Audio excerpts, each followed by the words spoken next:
মাছগুলো কিন্তু খুব সুন্দরভাবে আমি ধুয়ে নিয়েছি। এই দেখো,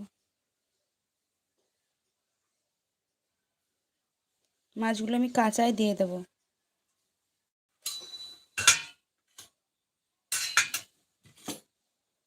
দেখো এর মধ্যে কি কি যাবে।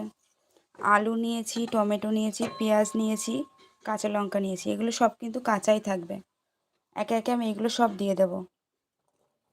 মাছের মধ্যে দিয়ে দিলাম আলু,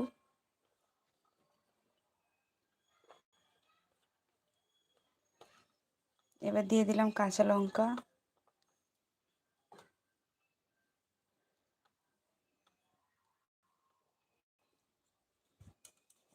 তারপর আমি দিয়ে দেবো টমেটো।